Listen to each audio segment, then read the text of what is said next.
The wrong number that almost cost me everything. I woke up at 3 in the morning to the sound of my ringtone blaring on the nightstand. I was so out of it, I just swiped and muttered, "Yeah?"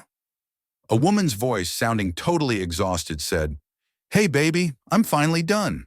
The double shift was brutal, but the Jeep won't crank. Can you come get me at the station?" I didn't even blink. I just said, "I'm on my way, sweetheart," threw on a hoodie and headed out. I was so groggy, I didn't even notice that the side of the bed where my wife Sarah usually sleeps was actually occupied. I pulled into the train station parking lot 20 minutes later. The place was a ghost town, no Sarah. I waited and waited.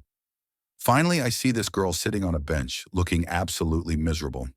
I walked over and asked if she was okay. She said, "Yeah, my boyfriend is coming.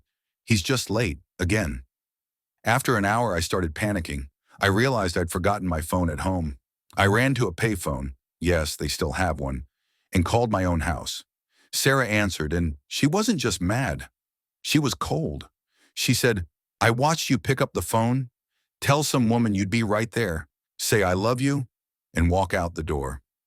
Don't bother coming back." My heart stopped. I realized Sarah had been in bed the whole time. I had answered a random call from a stranger, and in my sleep-deprived brain, I just assumed it was my wife. I went back to the girl on the bench. "Hey, what's your boyfriend's name?" She said, "Tyler."